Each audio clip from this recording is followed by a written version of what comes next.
Então vamos lá. Mas fica. Muito Agora bem. foi. Agora tá. Oh, Da hora que Tá vendo, gente? Tinha um aluno no seminário, eu esqueci o nome dele, ele me cobrava, era Ricardo. Ele falava comigo, dizia, mas Giovanni, você não está gravando. Eu falei, Ricardo, antes de começar a aula, eu mandava aqui no celular, você tem incumbência de me lembrar a gravar a aula. Cada é uma benção. É, ele é. E aí, gente, foi? Foi pequeno. E eu já cliquei aqui, só que ele não tá nem querendo. Ainda tá pequeno aí, Alex? Ainda tá, Gil. O almoço, o trem aqui pra mim tá grande aqui. Aí Wagner fala comigo assim, entra e sai, Gil, que funciona. Funciona o quê, moço? Não funciona assim, não. E o pior não é isso, não, que eu vou falar para vocês que empacou aqui, hein? Prontinho. Agora eu vou fechar e vou sair para depois dar tudo certo, em nome de Jesus. Amém. Já deu tudo certo. Pastor Francisco vai fazer uma prova com vocês de ética ministerial e encerrou, vai encerrar. É, a prova nossa vai ser oral de novo, né? Vai. Ele falou comigo ontem. É Ele bom, está é bom. cansado. A igreja tem lá os 60 anos de Filadélfia, está trabalhando, que não é pouco. Uhum. Fazendo muita coisa, não para, não tem parado esses dias. A aula dele é na sexta, Gil? Oi? A aula do pastor Francisco é na sexta-feira, dia 21? Não, 26 na próxima. Ah, vai ser dia 26, a Não, última ó, aula. agora tem uma dia 3 de dezembro, mas ele falou comigo ontem que ele vai dar só essa aí. Pastor Paulo marcou dia 3 de dezembro para ele dar. Porque tem uma que ficou, lembra que ele não deu? Uhum. Tinha uma de 26 e a outra. E Gil, dia 28 ele vai dar aula? Não, Ele 28 é o pastor Jânio. Pastor Jânio vai dar Hum. aula dia 28 e o pastor Francisco dia 26. Dia 28 é a prova do pastor Jânio de teologia sistemática e 26 é a prova do pastor Francisco Carlos. E eu não sei como é que ele vai fazer com a aula dia 3 de dezembro, porque o pastor Paulo marcou a aula de recuperação para ele dia 3 de dezembro. E vai ser na quarta-feira. Peraí, viu, gente? Eu tô passando aqui. Vai ser na quarta-feira essa aula. Eu não sei, eu vou ver com ele quinta, quinta não, mas é feriado. Eu vou ver com ele essa semana aí, eu não sei que dia da semana, acho que segunda, porque eu não vou ver ele assim. Deixa eu ver aqui, viu, gente? Sexta-feira, Peraí que eu tô dando prega aqui no BNH. Sexta-feira, tá pregando aqui no BNH, no Congresso de Mulheres. vários participantes.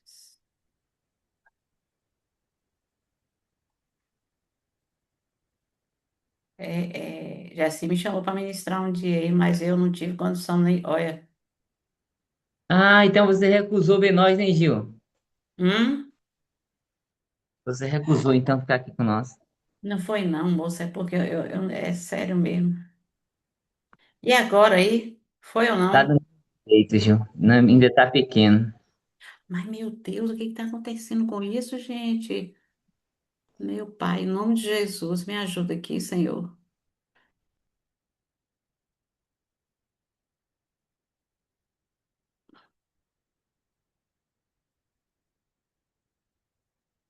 Eu não estou tendo tempo para nada. E eu vou estar com visita aí, não sei como é que eu vou fazer. Dia 29 vai ser os treinos na igreja lá. E aí? Agora foi. Oh, glória a Deus, aleluia. Pronto.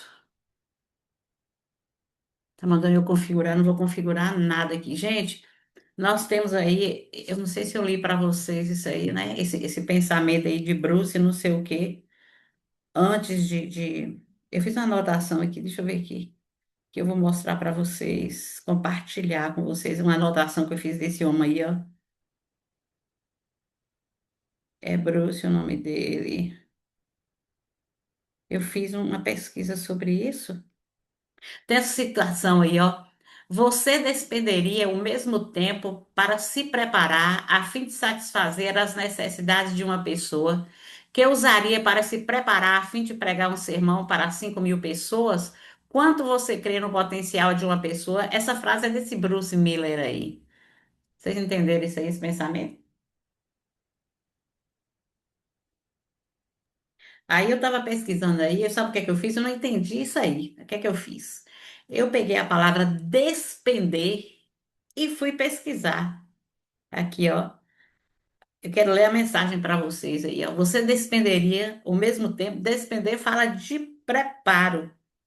Aqui onde ele fala assim, ó. Você despenderia ao mesmo tempo é uma crítica à tendência de se valorizar mais o grande palco e o público numeroso do que o encontro pessoal e focado. Pregar para 5.000 pessoas, ele fala aí, ó. Pregar para 5.000 pessoas. Representa o sucesso visível, o impacto em grande escala e a busca por reconhecimento público. Naturalmente, as pessoas tendem a despender, ou seja, a gastar muito tempo e energia na preparação para um evento de tamanha magnitude. Satisfazer as necessidades de uma pessoa representa o trabalho discreto, o impacto em profundidade e o serviço individualizado. A citação questiona se deveríamos a essa única pessoa a mesma importância, se daríamos a essa única pessoa a mesma importância, esforço e tempo de preparação que daríamos à multidão. Por que que ele faz essa crítica aí? Sabe por quê? Porque muitas vezes nós, como servos de Deus, como educadores, como pregadores, ministrantes, palestrantes, etc, etc, nós damos muito mais valor a um evento de magnitude tão tremenda do que uma única pessoa, né? Às vezes tem pessoas assim, eu não vou gastar tempo para só com fulano. Ele fala isso. Então, a gente precisa entender uma coisa, que eu falo direto isso, sabe? Nem tudo que faz barulho causa impacto no céu. Nem tudo que faz barulho causa impacto no céu. Nem toda multidão, Deus está ali, nem toda multidão. E por que que muitas vezes nós damos tanto valor à multidão e aos pequenos grupos nós não damos tanto valor? As pessoas, né, não focamos em cuidar de uma única pessoa, não é verdade? Eu falo dos pregadores desses últimos anos, são pregadores que estão apaixonados por multidão, né? Os pregadores, os ministrantes, educadores, conselheiros, pais e mães espirituais, eles não estão muito preocupados em discipular, em cuidar de uma única pessoa. Eles estão preocupados em serem vistos, né? E a crítica, e ela é ferrenha desse Bruce Miller. Isso serve para nós. Eu gostaria que vocês nunca esquecessem que há algo que pulsa no coração de Deus. Sabe o que é? Vidas, vidas. Da mesma forma que você despende do tempo, né? Para você para você ministrar no culto de uma multidão bem grande, né? Um público bem, né?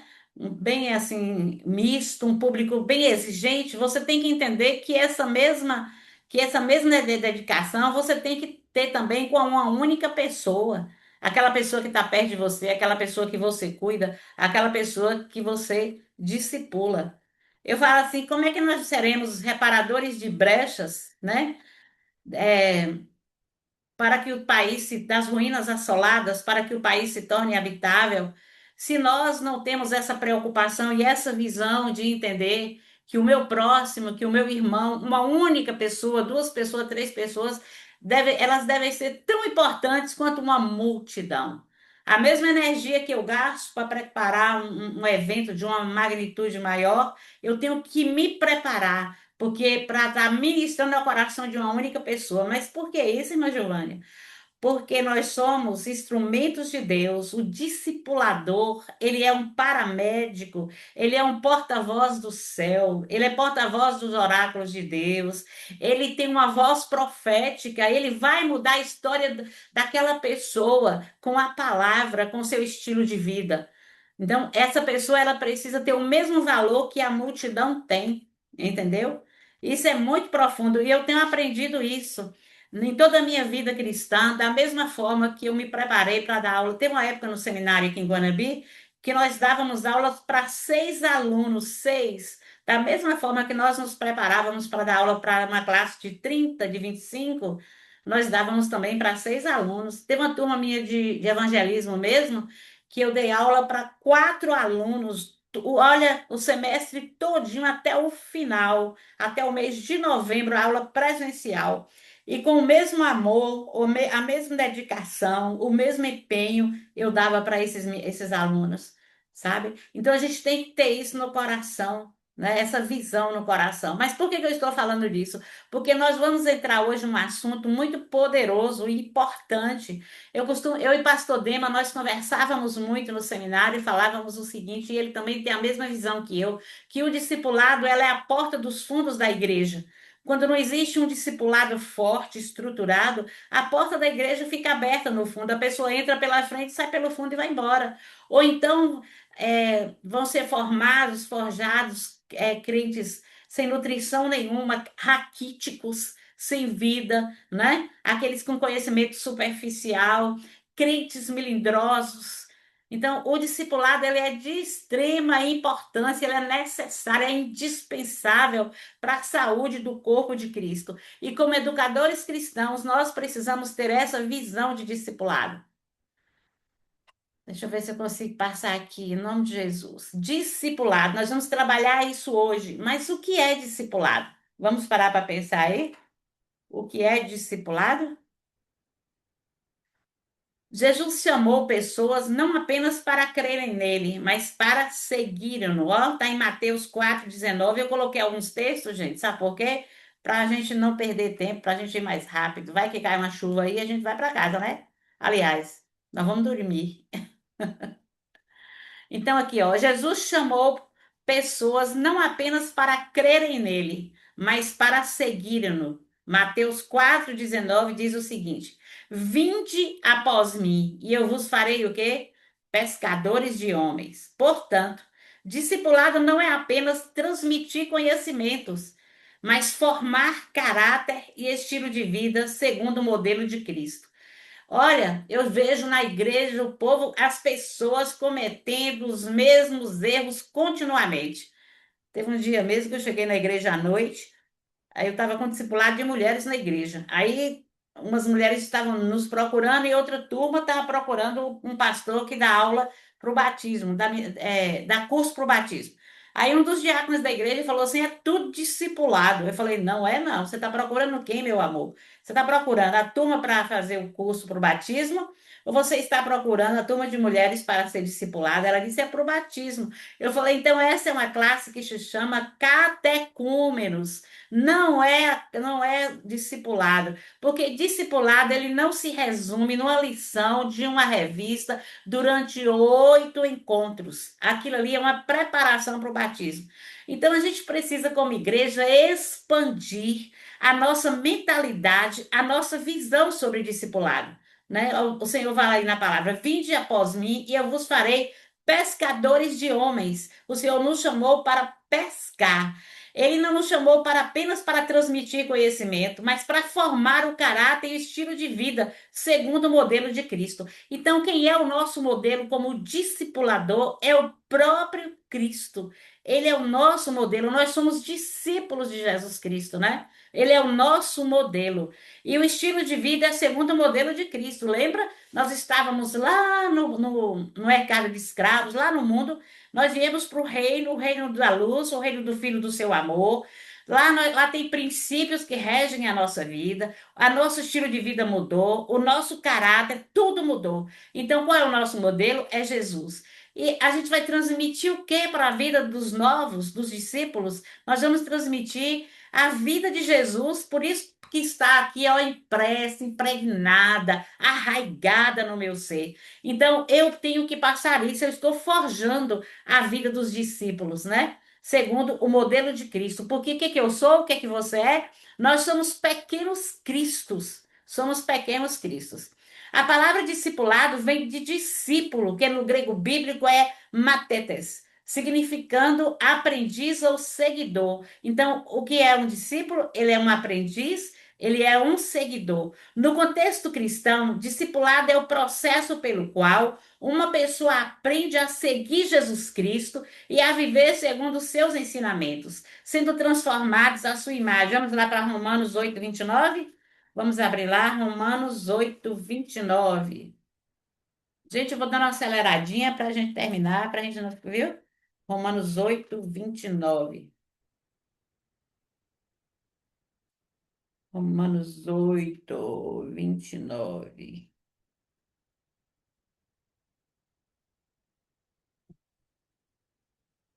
Quem encontrou aí, quiser ler, pode ler.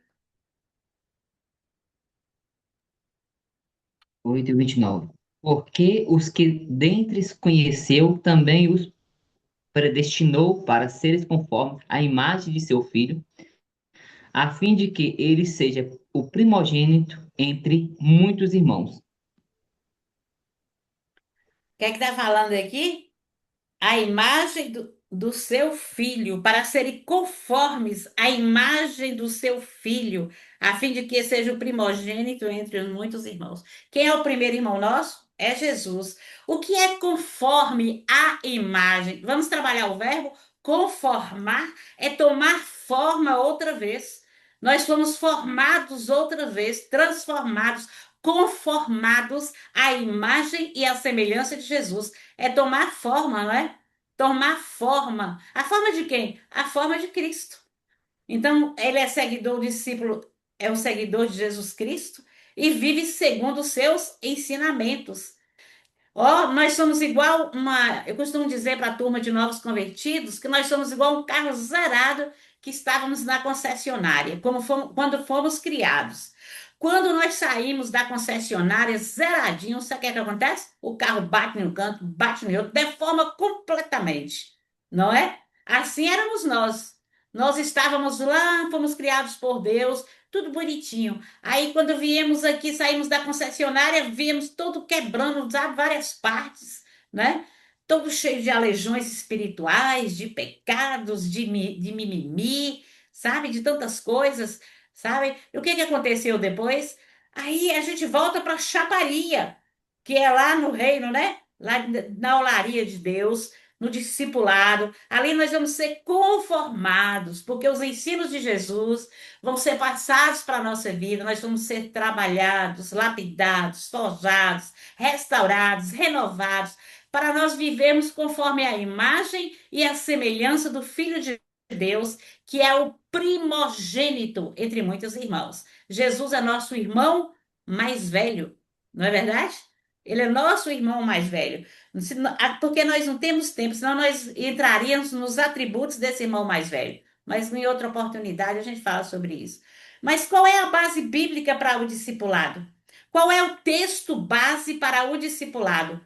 É a grande comissão. Está em Mateus 28, 19 e 20. Está aí, ó, na tela. Quem quiser ler, fica à vontade.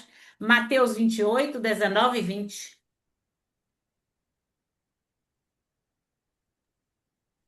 Ide por todo o mundo e fazei discípulos de todas as nações, batizando-os em nome do Pai, do Filho e do Espírito Santo, ensinando-os a guardar todas as coisas que vos tenho ordenado. E eis que estou convosco todos os dias até a consumação dos séculos. Ide por todo mundo e fazer discípulos. Eu trabalho esse ide aí, lembra que eu falei para vocês lá em Vida Cristã? Indo, ide indo, porque ele está no gerúndio. Ele está constantemente acontecendo, indo diariamente evangelizar, indo diariamente para a grande comissão, né? Indo diariamente. Eu acho assim, isso ficou no meu coração. Algo que eu li certa época, quando eu estava preparando uma apostila para treinamento de discipuladores.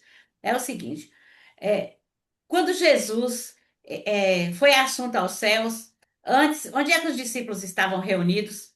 Em Jerusalém, não foi? Eles estavam todos reunidos lá. Aí qual foi a ordem que eles receberam? Para que eles ficassem ali juntos, não foi? Eles não poderiam se ausentar dali. Senhor disse: ó, vocês não vão se ausentar dali até que do alto sejais revestido de poder. Eles ficaram ali. Aí, quando eles estavam reunidos ali, orando, cultuando, a palavra do Senhor diz que veio do céu como línguas repartidas de fogo sobre eles, né? Eles foram capacitados pelo Senhor. Depois que eles foram capacitados pelo Senhor, eles foram cheios de Deus, cheios do Espírito. O que foi que aconteceu com eles? E Jesus, ele foi assunto aos céus. O que que Jesus falou com eles? Ide por todo o mundo, pregar o evangelho a toda criatura. Fazei discípulos de todas as nações, ide. Mas eles saíram da cidade, eles saíram de lá? Eles não saíram, não. Eles estavam amedrontados por causa da perseguição, por causa do que tinha acontecido com o Mestre, com Jesus. Jesus tinha sido assunto aos céus. Aí a palavra do Senhor diz que houve uma grande perseguição sobre a igreja. Aí eles foram espalhados por todos os lugares. Muitas vezes, o que que acontece conosco? O Senhor fala: eu estou colocando na sua mão uma missão.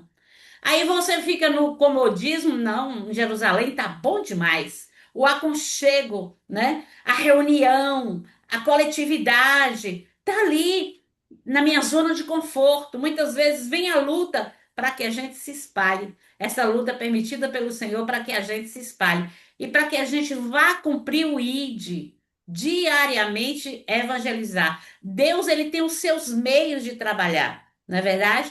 Então, a base bíblica para o discipulado, toda vez que você ouvir base bíblica do discipulado, onde é que eu encontro embasamento bíblico teológico para o discipulado? Mateus 28, 19 e 20. Ide, portanto, fazei discípulos. Fazer discípulos não é fácil, porque a gente precisa ter algumas coisas na nossa vida, algumas características que são indispensáveis para que nós façamos discípulos, discípulos saudáveis, né? Para cumprirmos o ID do Senhor de uma forma contundente, de uma forma profunda. Ele está dizendo assim, ó, ensinando-os a guardar todas as coisas que eu vos tenho ordenado. Quem nos ordenou foi Jesus. Então, quem está chegando precisa ser ensinado a guardar todas as coisas. Ele diz, olha, não desiste no meio do caminho, não. O caminho é difícil. Quantas Anas e Daniéis estão espalhados pela face da terra, missionários cumprindo o ID e passam por perseguições, mas eles têm a certeza de que há um Senhor que está com eles todo o tempo, até o final dos séculos, até a consumação dos séculos. Aqui vemos o discipulado, que o discipulado envolve três movimentos principais. Vamos nos lembrar disso? Mover. Vamos nos lembrar de dinamismo, de estar movendo constantemente. Ir é o discipulado ativo, é não passivo. Eu tenho que ir, eu tenho que me desprender, eu tenho que prosseguir constantemente, discipulando. Ai, mas Giovana, eu tenho que ensinar o tempo todo. Eu discipulo com minha vida, eu discipulo no silêncio, com palavras, com ações, atitudes, eu discipulo de toda, testemunho de todas as maneiras. O importante é ir. Fazer discípulo é a missão central da igreja. Fazer discípulo, nós temos a incumbência de ensinar. Fazer é ensinar, é forjar, é lapidar. Ensinar a guardar. O foco não é o que aí? Não é Não só é só informação, mas informação, é mas obediência. obediência. Mas é obediência. O foco não é informação. Não adianta, gente, a gente ter. Você falar assim, ah, eu estou discipulando, simplesmente chegar na frente da turma e despejar um monte de conteúdo, falar, estou discipulando. Discipulado não é isso. Você está ensinando, você está no processo do discipulado, ensinando a guardar. Mas o foco na informação não é na informação, é na obediência. Será que aquelas pessoas que eu estou ensinando, eu estou discipulando, elas estão verdadeiramente aprendendo? Nós temos que observar os frutos, os resultados da vida daquela pessoa, ou daquelas pessoas que eu estou discipulando, que eu estou forjando, que eu estou lapidando, né? Eu estou sendo ali um instrumento de Deus para estar forjando a pessoa em conformidade à imagem e à semelhança do Senhor Jesus. Você nunca vai esquecer os movimentos, olha, e fazer discípulos e ensinar a guardar. O processo do discipulado, mas como é que acontece o processo do discipulado? O discipulado pode ser entendido como um processo contínuo de crescimento. O discipulado ele é dinâmico, ele é progressivo e ele não tem um fim em si mesmo. Enquanto estivermos aqui nessa terra, esse ide indo constantemente vai fazer parte da nossa vida, vai fazer parte da nossa existência até Jesus voltar. Então, qual é o processo do discipulado? Vamos ver? Primeiro é a conversão. Vamos ver João 3:3, o que que fala sobre isso? João, capítulo 3, versículo 3. Vamos ver o que que ele fala sobre isso? Sobre a conversão. João 3:3.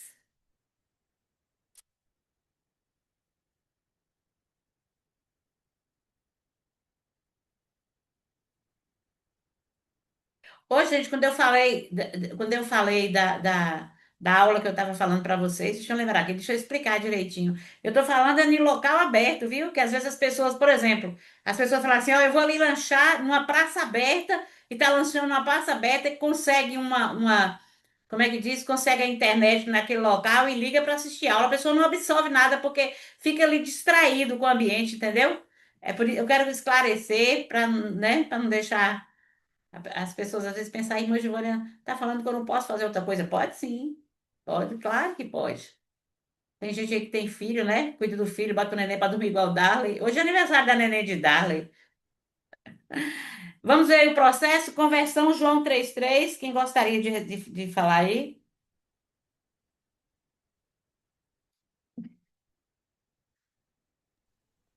João 3:3.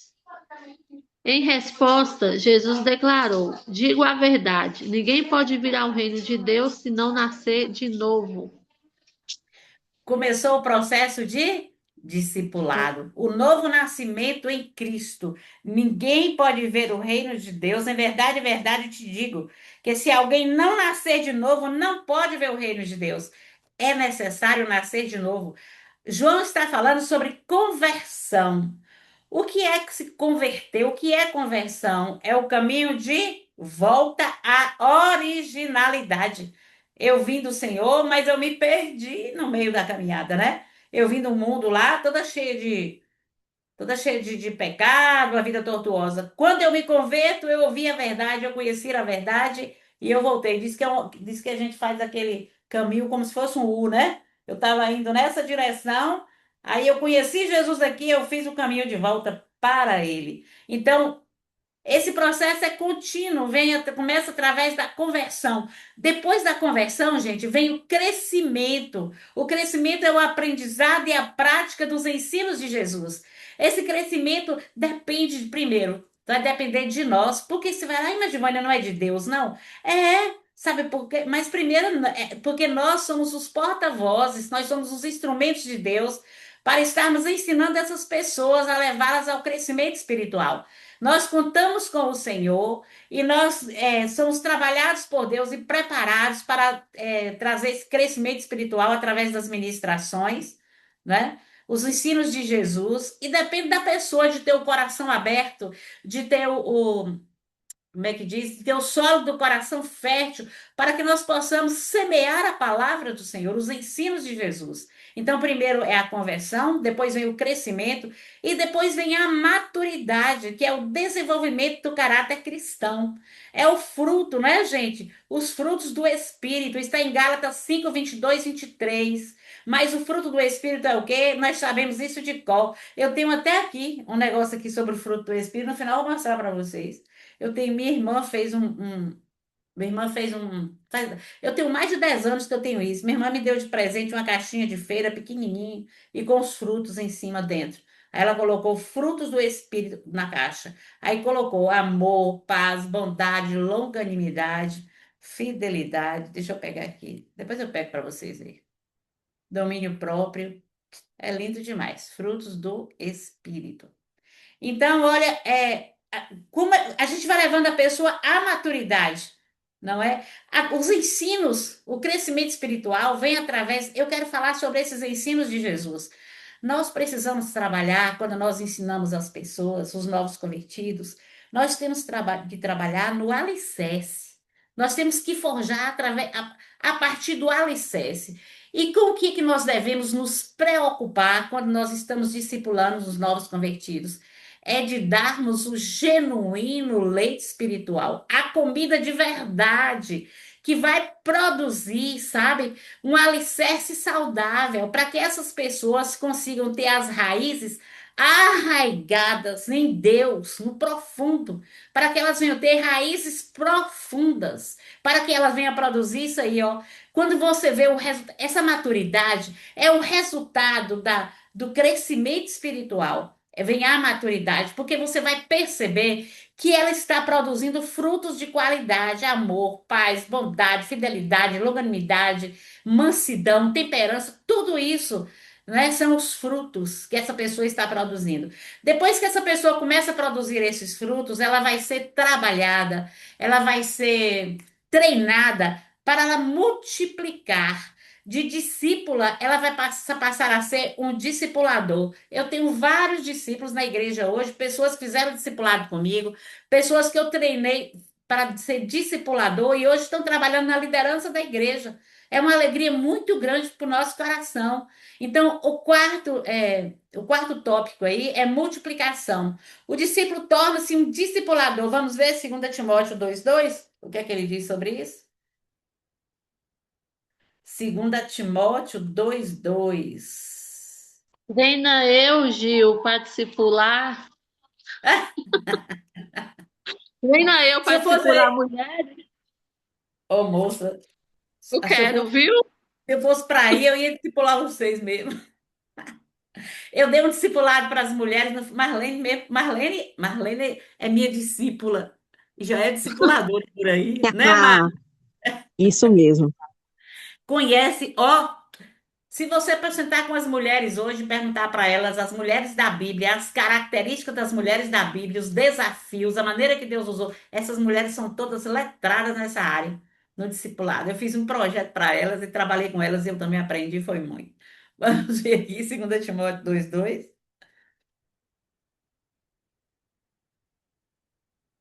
Minha paixão, gente, é discipulado, viu?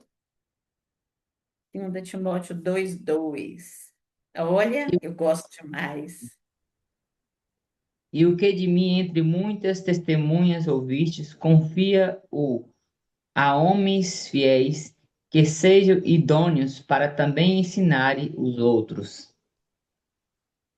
Essa daí foi a fórmula para a expansão extraordinária da igreja primitiva, a multiplicação.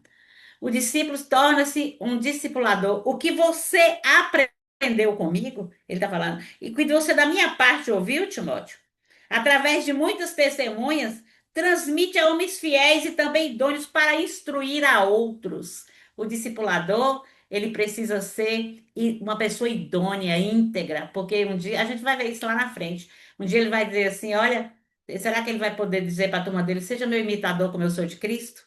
Né? A gente tem que parar para pensar isso. Então, o último tópico é a multiplicação, né? O discípulo torna-se um discipulador. Mas quais são as implicações do discipulado? As implicações para o discípulo quer dizer o seguinte: primeiro, envolve renúncia e comprometimento. Lucas 9:23. Vamos ver lá? Lucas 9:23. Lucas 9:23.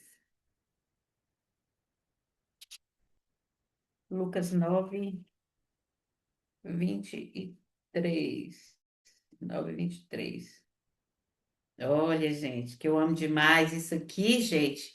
Envolve renúncia e comprometimento. Diz o que, Lucas 9:23?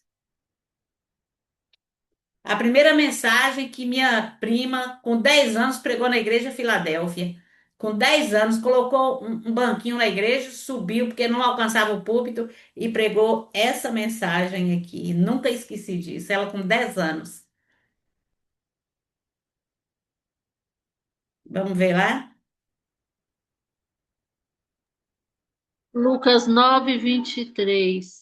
Jesus dizia a todos: Se alguém quiser acompanhar-me, negue a si mesmo, tome diariamente a tua cruz e siga-me. Olha. Isso aí envolve renúncia e comprometimento. Se alguém quiser vir após mim, Jesus está dizendo, se você quiser andar comigo, você tem que negar a si mesmo. Esse negar a si mesmo é negar os seus próprios desejos, os seus próprios prazeres, né? E você tem que se comprometer a levar a cruz comigo, a pagar o preço comigo, a viver uma vida de envolvimento profundo comigo. Então, a implicação para o discípulo é uma vida totalmente envolvida com o Senhor, totalmente envolvida de muita renúncia. Quantas vezes nós somos, eu não falo confronto, não. Quantas vezes as pessoas se levantam contra nós, porque nós queremos viver uma vida de compromisso com os ideais do reino. Eu sou apaixonada pela imaculez, pela missão de Deus. Eu sou apaixonada. Eu falo assim que eu não abro mão de forma alguma, sabe, dessa mensagem da cruz, da mensagem do evangelho.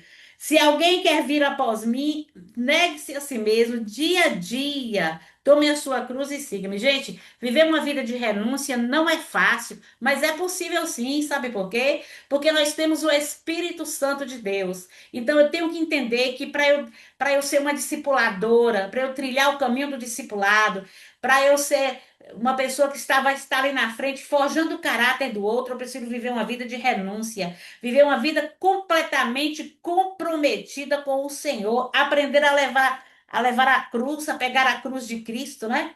A levar a cruz. Eu tenho que aprender isso. Se alguém quiser vir após mim, nexas mesmo, dia a dia, tome a sua cruz. É a minha cruz, não é de Cristo, não, gente. Me perdoe. Tome a sua cruz e siga-me, a sua própria cruz, as suas lutas diárias, as batalhas travadas, sofrimento. Não é verdade? A gente tem que viver essa vida de renúncia, não tem como.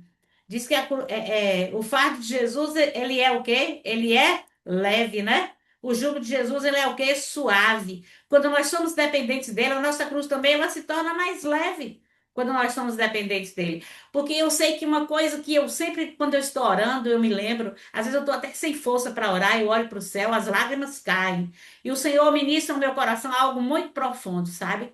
O Senhor diz assim, mesmo que você não tenha força de chegar até mim nesse momento, eu estou de olho em você, por causa do seu comprometimento com a minha palavra, com os ideais do meu reino, por causa do amor que você nutre em seu coração pela minha pessoa, pelo bom depósito que você tem no seu coração. Eu não estou falando de uma quantidade de informações, de conteúdos teológicos e etc, etc. Eu não estou falando disso. Eu estou falando das experiências na jornada da vida cristã, galgadas, sabe? Experiências que são vividas no secreto com Jesus, sabe? De vida de renúncia, vida de oração, de clamor. E o mais maravilhoso de tudo é quando a resposta vem, quando ele se manifesta. Eu queria trazer algo para o seu coração nesta noite, que eu falei com meu filho hoje à tarde. Nós precisamos quebrar tudo que é protocolo de religiosidade da nossa vida, em nome de Jesus. Por que que eu estou falando isso? Porque grande é a minha preocupação com essa religiosidade.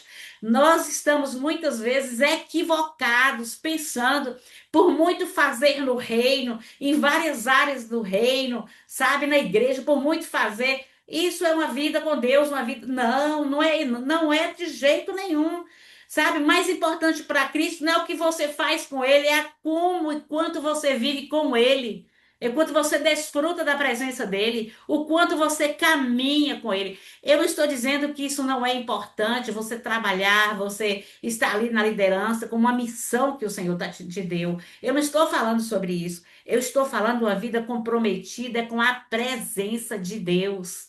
É desfrutar. Lembra o que diz a palavra? Vai chegar um dia que você vai falar: Senhor, em teu nome eu não curei, em teu nome eu não fiz coisas miraculosas, Senhor. Eu preguei muito bem, eu ensinei bem, eu cantei bem, eu ministrei bem. Ah, Senhor, eu não fiz tudo isso. O que é que o Senhor vai dizer para nós? Eu não vos conheço, porque você não tem um relacionamento comigo. Eu digo para vocês com toda sinceridade, isso é algo que tem trazido um incômodo muito grande para o meu coração, que vive uma vida de tenda, o tempo todinho a gente vive uma vida de tenda, uma vida socada dentro da igreja, trabalhando, fazendo de tudo, mas você esquece de viver uma vida de altar, Você esquece de regar aquilo que há de mais importante. Não substitua, porque para Deus isso não significa nada. Se você substituir, quem vai perder é você. Procure viver com Ele, se relacionar com Ele, desfrutar da presença dEle, se encontrar com Ele, amar a Ele, honrar a Ele. Acima de tudo, muitas vezes a vida de tenda, muitas vezes, nos leva a ser movidos pelo movimento da tenda, pelas palavras, pelos assuntos do cotidiano. E muitas vezes esses assuntos nem glorificam a Deus, vão contra todos os ensinamentos que o Senhor tem nos dado e tem ministrado no nosso coração através desse livro fantástico aqui, maravilhoso, que é a palavra de Deus. Então, todo protocolo de religiosidade, se estiver acima do seu compromisso, seu comprometimento com a pessoa de Cristo, você pode quebrar isso, porque isso aí não vai te levar a lugar algum. Vai sim, vai levar, sabe o quê? A sequidão espiritual, sabe? Vai levar a sequidão. Eu falo assim, por que que adianta eu sair de casa todos os dias, vou para a igreja todos os dias, ministro na igreja todos os dias, trabalho lá todos os dias, em todas as áreas, e eu não tenho a minha vida com Deus, eu não desfruto da presença do Pai? Isso aí tá errado. Então, as implicações do discipulado é essa. Se eu quero ser um discipulador, se eu tenho esse chamado, eu tenho que entender. Eu sou uma discípula de Cristo mais madura e eu vou discipular aqueles que são novos. Então, outra implicação, requer relacionamento íntimo com Jesus. Eu disse agora, oração, leitura da palavra e comunhão. Não negligencie esse tripé para o discipulado, porque senão sua vida não vai ter a menor, não vai fazer diferença e vai perder o sentido. Então, oração, leitura da palavra e comunhão.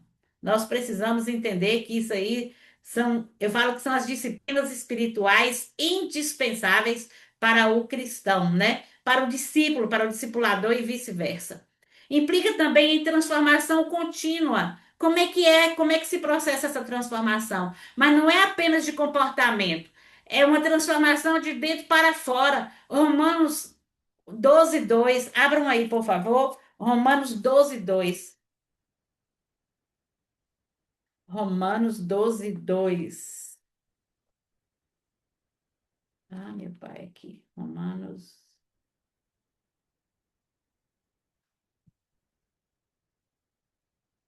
12:2. Meu texto favorito.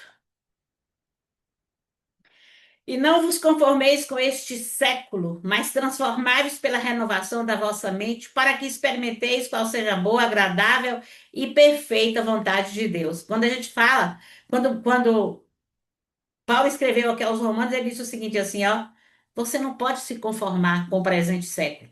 Você não pode se conformar. Você é uma nova criatura. As coisas velhas já passaram, eis que tudo se fez novo. Você não faz mais parte do Egito.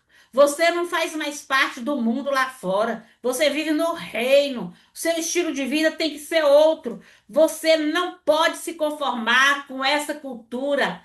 Sabe, você tem que o evangelho ele é contra a cultura imposta por esse mundo terrível, esse mundo miserável, esse mundo morto, que a palavra diz que o mundo jaz no maligno. Nós temos que nos posicionar. E se tiver em sua vida, meu irmão, algum resquício de mundanismo, lança por terra em nome de Jesus antes que ele te destrua. Porque, olha, não existe coisa pior no mundo a gente abrir a boca, proferir a palavra do Senhor, sabe? Está se conformando o tempo todo com o que vem de lá, todo o lixo que vem de lá de fora. Então, não vos conformeis com este século, mas transformai-vos pela renovação da vossa mente. Como é que nossa mente é renovada, gente? Através de quem? Da palavra do Senhor.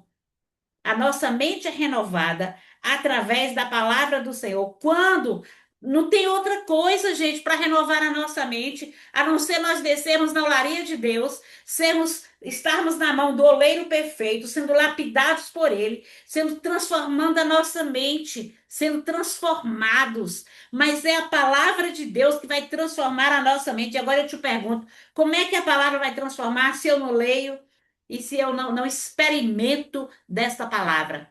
Lembra daquela palavra grega que nós falamos em vida cristã? Muito. Metanoia. Nós precisamos dessa mudança de mente, dessa mudança de coração constantemente. Nós não podemos nos conformar com esse mundo, nós não podemos tomar a forma deste mundo, mas nós temos que ser transformados pela renovação do nosso entendimento. Quando nós temos lugar a essa profunda transformação, aí é que nós vamos experimentar a boa, agradável e perfeita vontade de Deus. Tem muitas pessoas que elas não dão lugar para essa transformação e elas querem experimentar. Elas ficam aqui com o último parágrafo aqui, olha.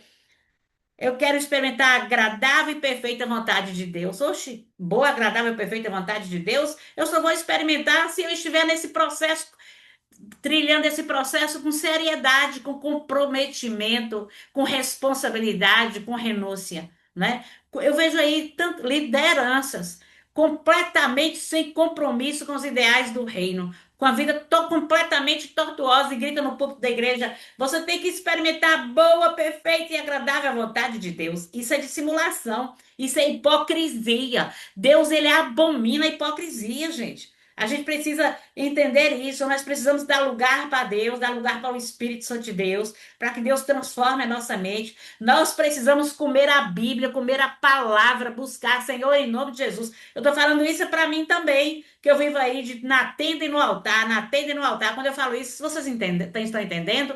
Quando eu falo de tenda, a tenda é a igreja, é o trabalho constante no mundo eclesiástico. E o altar é aquilo que eu rego aqui dentro com o Senhor todos os dias. São as ministrações minha com Deus, eu e o Senhor aqui no secreto. É cuidar do altar, não deixar rachaduras, não deixar o altar em ruínas, entendeu? É ser moldado e lapidado pelo Senhor constantemente. Então, essa transformação é contínua. E o novo convertido, o discípulo que você vai estar discipulando, precisa também ser acompanhado, porque ele está nesse processo. Nós, para fazermos um discipulado eficiente, que vai fazer toda a diferença, nós precisamos entender todas essas implicações. Para a igreja, agora, qual é a implicação para a igreja? A igreja ela precisa entender que o foco principal dela deve ser formar discípulos, não apenas membros frequentadores. E eu digo isso com dor no coração. Infelizmente, quando a pessoa negligencia o discipulado na igreja, estão formando apenas membros frequentadores, mas discípulos não. Os discípulos não estão sendo formados. Eu vejo pessoas se convertendo na igreja, olha, vão para a igreja, se convertem lá e continuam com a vida sem transformação nenhuma. Continua. E sabe o que é que acontece? Fica dando trabalho na igreja, impedindo quem quer crescer. Entendeu? Então fica naquele. A igreja virou, sabe o quê? Um clube social. Eu vou para a igreja no domingo porque é bonito. Eu vou tomar banho, trocar de roupa, uma bela maquiagem e me organizar. E, mas, Giovanni, como é que você percebe isso? Eu estou cansada de sentar na igreja, no culto, e olhar para a vida de pessoas que já são bem maduras. Eu não estou falando de usos e costumes. Umas mulheres lindas com as roupas de alça fininha e o decote lá no meio das costas, vendo tudo. E com os filhos de mão dada levando para EBD. Eu te pergunto, uma pessoa dessa foi transformada? Não foi. Continua dentro da igreja sem ser transformado. E outra coisa, não há quem confronte. Olha, já diz o pastor Carlito Paes, olha, apaixonado por discipulado, e tem inúmeros livros escritos, eu tenho aqui uma coleção dele. Ele fala bem assim: olha, que sem confronto não há mudança, não há transformação.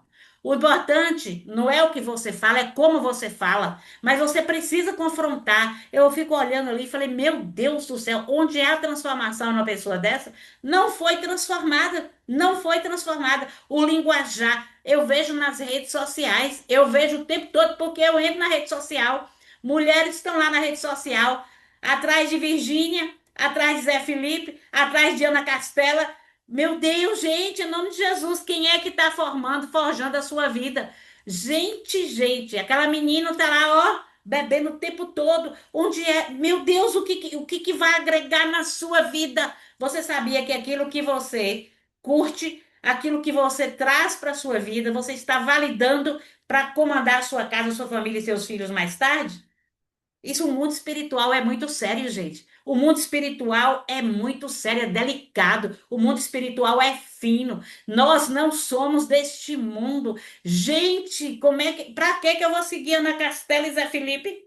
Para que, gente? Para que eu vou torcer para ver para aquela, como é o nome dela? Virgínia ficar com fulano, ciclano e Beltrano? O que eu tenho a ver com isso? Por que eu vou aplaudir Carlinhos Maia que está fazendo mil e uma, como é que fala? Obra de caridade aí, um cara devasso daquele. Gente, o que eu vou ganhar? Gente, qual é o reino que eu estou pertencendo, gente? Qual é o reino? Quem é o Deus que está comandando a minha vida? Quem é o Deus que está comandando a minha vida? Gente, qual é o prazer que eu vou sentir de ver uma família lá, ó, só no goró, só bebendo, bebendo, bebendo, e todo mundo achando graça e aplaudindo aquilo. Gente, nós somos do reino. Nós somos, meu Deus, a igreja, nós somos igreja de Cristo, nós somos membros da igreja do Senhor. O negócio tem que mudar. Outra coisa também, quando eu vejo na igreja pessoas ministrando louvor e tá lá no mundo cantando música internacional em tudo que é lugar, ou é chamado para cantar, vai cantar música mundana. Gente, onde é que nós estamos? Nós somos adoradores. Adoradores. Importa que os verdadeiros adoradores adorem o Pai em espírito e em verdade. Vou falar uma coisa que aconteceu comigo esses dias lá na igreja. Tava o ministério de louvor todo reunido na frente. Aí o menino, o ministrante, me chamou e falou: Irmã Giovanni, a senhora poderia orar por nós e dar uma palavra para a gente antes de começar o culto? Eu fui. Quando eu fui subir nos degraus, uma moça, uma mulher, ela é casada, ela tem uma filha. Ela olhou para minha cara e falou assim: O que é que essa mulher vem fazer aqui? Olhou para mim e disse isso. O que é que essa mulher vem fazer aqui? Eu olhei para ela, bati no ombro dela e falei: Eu vim orar com vocês. Eu vim clamar ao Rei da Glória. Eu vim orar com vocês. E ministrei a palavra sobre eles e orei. Aí eu pergunto para vocês: que tipo de adoradores estamos tendo na igreja hoje? Será que esse povo entende que o foco principal deles é adorar a Deus, é edificar o corpo de Cristo, é glorificar o nome do Senhor através da vida deles? Eles nunca vão saber o que é forjar discípulos. Então, o foco principal da igreja deve ser formar discípulos. Sabe por que que a igreja muitas vezes não se preocupa em formar discípulos? Porque formar discípulos dá trabalho e o trabalho é redobrado. Formar discípulos é pastorear, ser pastores de pequenos rebanhos. Isso que é formar discípulos e não apenas frequentadores. Infelizmente, a igreja está, ó, cheio de frequentadores. E dentro desse tópico de igreja, o discipulado autêntico gera comunidade, maturidade espiritual e reprodução espiritual. Se você vê todas esses destaques na comunidade, na igreja, você pode ver que o discipulado está sendo autêntico. Quando gera comunidade, quando as pessoas têm o desejo de estarem em comunidade, né? Quando as pessoas estão crescendo espiritualmente, quando você vê a maturidade espiritual. Oi, irmã Giovanni, como é que se mede maturidade espiritual? Na postura, os frutos que a pessoa produz, nos posicionamentos, tudo isso, a maneira de falar, o vocabulário. Tem crente que tem um vocabulário chulo, que é vergonhoso. Nós não somos qualquer pessoa, nós somos cidadãos dos céus, nós somos o povo de propriedade exclusiva de Deus. Esse povo de propriedade exclusiva de Deus tem características dele. Se não for assim, não adianta. Então, o discipulado também implica em mentoria. O que é mentoriar? É você estar ali, né? Cuidando, é você estar caminhando junto. Acompanhamento pessoal e vida compartilhada. Eu trazer, abrir a minha vida, a minha casa, vem para perto de mim. Eu quero te discipular, eu quero caminhar lado a lado com você, para a gente viver uma vida que agrade ao Senhor, para que você tenha a sua vida transformada, para que você tenha a sua vida estruturada, para que você tenha a maturidade, para que você entenda quem você é, qual é a sua identidade, para que você compreenda que você faz parte de um corpo, para que você entenda que você precisa ter raízes profundas, para que você compreenda que quando o vendaval vier, você está arraigado em Cristo e nada vai te derrubar. Embora você chore, embora você venha gemer, sabe, clamar, mas o Deus, o Senhor da nova e eterna aliança está te guiando a passo da jornada. Então você vai ver que uma pessoa dessa tem frutos na vida. Então, e você tem que, nós precisamos entender que nós temos que compartilhar a vida de Cristo, compartilhar as nossas experiências com o Senhor, para estarmos edificando a vida dos discípulos. Vamos ver aqui. Para o mundo, quais são as implicações para o mundo? Marlene, lê para mim aí, Mar, as implicações para o mundo. O discípulo tem impacto missional. Discípulos autênticos refletem o caráter de Cristo na sociedade, promovendo transformação. Cada discípulo é um embaixador de Cristo. 2 Coríntios 5:20. Amém. Deixa eu ver aqui. Impacto missional. Fala sobre missão, não é verdade? O discípulo ele tem que ser autêntico, ele tem que ter o caráter de Cristo na sociedade, promovendo transformação. Ele tem que entender: eu me converti a Cristo, eu tenho uma missão. E qual é a missão? Minha missão é ser um discípulo autêntico. Eu tenho que levar no meu corpo as marcas de Cristo. Eu tenho que entender que eu estou navegando constantemente, né, contra a correnteza que é o mundo, né? Mas eu tenho que ser o representante de Cristo na sociedade, porque eu sou pequenos Cristo. O que quer dizer cristão? Pequenos Cristos aqui na terra. Eu tenho que ser um agente de transformação. Essa é a minha missão para o mundo, é ser um agente de transformação. Mas se eu não entender qual é a minha missão e se eu não compreender a grande comissão, então como é que eu vou influenciar? É por isso a necessidade de nós estudarmos. Cada discípulo é um embaixador de Cristo. O que é o embaixador, gente? É um representante de Cristo no lugar onde ele está. 2 Coríntios 5:20. Nós somos embaixadores de Cristo. 2 Coríntios 5:20. Diz o seguinte: de sorte que somos embaixadores em nome de Cristo, como se Deus exortasse por nós. Ó, que profundo, prestem atenção. 5:20, olha. De sorte que somos embaixadores em nome de Cristo, como se Deus exortasse por nosso intermédio. Ó, como se Deus exortasse por nosso intermédio. Gente, eu preciso ter o quê? Vida. Para que Deus me use para exortar através de mim. Que o meu posicionamento como embaixador. Embaixador, por exemplo, o Brasil está aqui, vai lá para a Antártida, pega uma bandeira e cava lá no território da Antártida. Lá, a Antártida, o que que a Antártida vai ser aquele território? É o Brasil sendo representado lá dentro. Então, todas as coisas do Brasil vão ser representadas aonde? No território da Antártida. Nós somos representantes, esses embaixadores aqui. Nós somos esses embaixadores em nome de Cristo, como se Deus exortasse por nosso intermédio.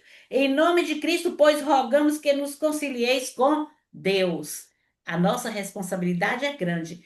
E assim como nós aprendemos com Ele, nós também temos que ensinar para que os nossos discípulos também aprendam. Isso entra aí na reprodução do discipulado. É por isso que quando eu digo assim, ó, fulano é líder de tal área na igreja, eu já falei isso e falo sempre, mas eu não me submeto à liderança de fulano. Eu falo, eu sou muito direta, objetiva e sou sincera. Sendo com os meus pastores, eles, por que você não participa disso, disse disso? Eu falei, porque eu não me submeto à liderança de fulano e o senhor já está sabendo disso. Ele fala, e por que você não se submete? Eu falo, por isso, por isso, por isso. Porque eu conheço a Bíblia e a Bíblia diz que lá, quem está lá no altar liderando uma área, você está debaixo, você está sob a liderança da pessoa. Então, tudo aquilo a pessoa passa para a sua vida. Há uma transferência no mundo espiritual. Então, para eu me submeter a uma pessoa, a pessoa precisa ter vida.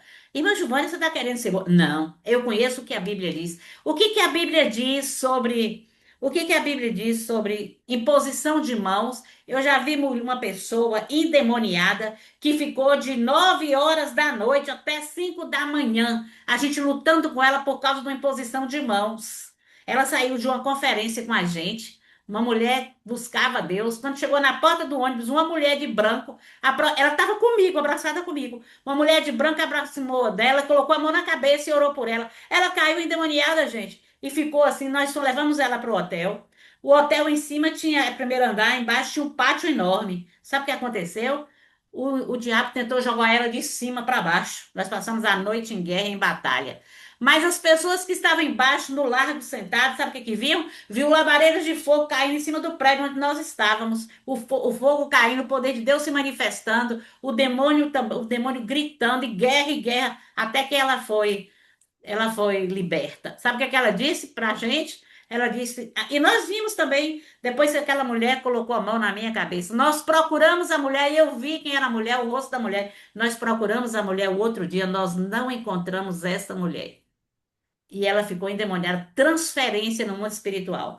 Meu filho, desde pequeno, não é todo mundo, não todo, nem todo líder ou pastor, o que quer que seja, não coloca a mão na cabeça dele. Principalmente se ele não conhecer, não imponha, nem nos filhos dele, porque conhece a palavra de Deus. A gente não pode estar ali, fulano ora por mim, bota. Tem hora que eu olho assim. Uma vez eu estava na igreja aqui, um pastor chegou, colocou a mão na minha cabeça, eu tirei a mão, botei aqui no meu ombro. Depois ele foi lá e colocou a mão na cabeça de mamãe. Mamãe ainda estava com a gente ainda.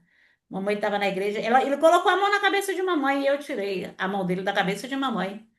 Entendeu? E ele não falou nada, ele olhou para mim assim, baixou a cabeça, não disse nada. Eu tiro, sabe por quê? Porque eu sei o preço que a gente paga. O mundo espiritual é muito fino, é muito complexo. Nós precisamos, essas coisas não é ensinado na igreja. Quem faz discipulado comigo sabe o que é isso, o que é imposição de mãos, transferência. Eu dou todos os textos, tenho estudos profundos, dou todos os textos com embasamento bíblico para poder a pessoa para que a pessoa entenda que a vida dela depende de um posicionamento dela. Então a gente tem que ter muito cuidado. A implicação para o mundo. Aí eu te pergunto, conclusão agora é com vocês. O que vocês acham do discipulado?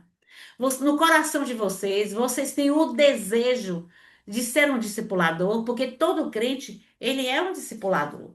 Ele só precisa entender isso, só precisa aflorar no coração dele. Ele só precisa conhecer as implicações. Ele precisa conhecer o conteúdo, ele precisa conhecer aquilo que Jesus fala sobre discipulado. Eu tenho um livro muito bom aqui, chama A Formação de um Discípulo. Ele é maravilhoso. E quem trabalha com pessoas precisa entender. Você trabalha na igreja, você, em algum momento da sua vida, da sua jornada cristã, você vai ser um discipulador.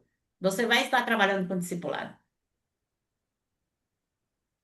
Eu dou treinamento para discipulador sempre, sabe? Eu tinha na igreja 83 pessoas que eu treinava toda terça-feira para discipulado. Pastores da região todinha aqui de Guanambi, eu treinava direto. E hoje eu estava orando ao Senhor ali e falei, Deus, eu não sei o que que eu vou fazer agora o ano que vem. E o Senhor trouxe no meu coração, treina minhas filhas para serem discipuladoras. Viu, Mar? O Senhor falou bem isso comigo. E eu vou treinar em nome de Jesus as meninas Amém. Glória a Deus. para serem discipuladoras. Estou na Agora nós vamos. lista. Oi! Estou na lista. Aí, glória a Deus. Quem sabe, se eu não elaboro um estudo bem, como é que diz? Uma síntese de discipulado e vou ministrar um dia, um final de semana aí para treinar. Porque as pessoas têm uma visão muito equivocada de discipulado, né? Muito equivocada num discipulado assim que eu não sei não. Cada pessoa, a Bíblia ensina diferente. Vamos falar para a gente fechar, 9 horas. Nós vamos falar para a gente fechar sobre a pessoa do discipulador. A pessoa do discipulador, você é uma ferramenta nas mãos de Deus. Discipulador, você é uma ferramenta nas mãos de Deus. Você é um instrumento nas mãos de Deus.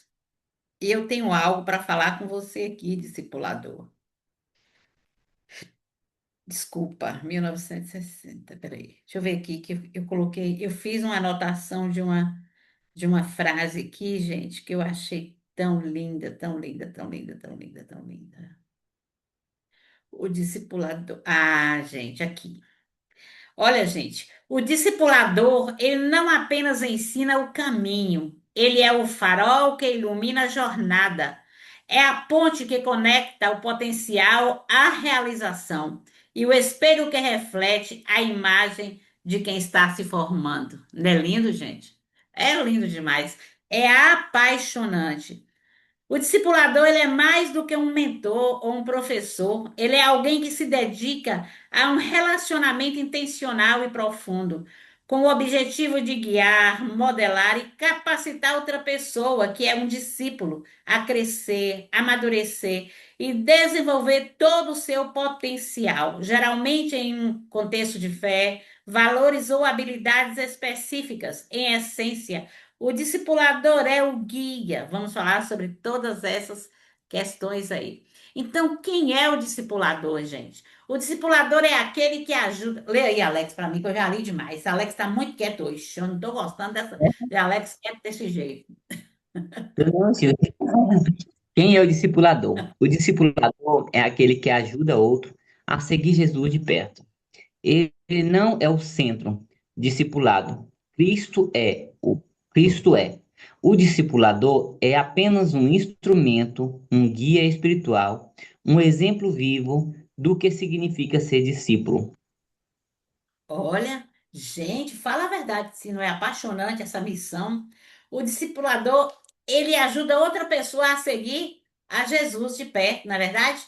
Ele não é o centro do discipulado. Gente, é um prazer tão grande quando nós discipulamos, mas nós entendemos que nós não somos o centro. Eu quero compartilhar com vocês uma experiência de aconselhamento. Quando eu entro em uma sala para aconselhar alguém, que quando eu saio da sala, que eu vejo todos os problemas da pessoa resolvido, a direção, sabe? A descoberta, as orientações sendo colocadas em prática, os resultados. Se eu tiver doente ou triste ou abatida, gente, quando eu saio daquela sala, eu saio renovada.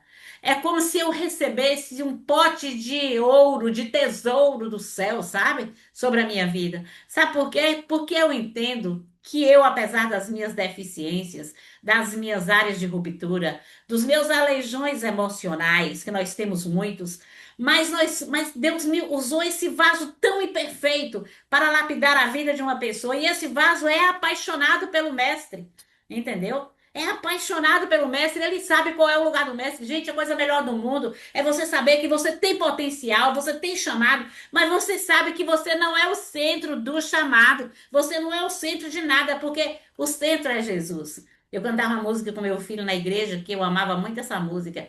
Ele ia falar assim: seja o centro, seja tudo em meu coração, Jesus. Gente, Jesus é o centro.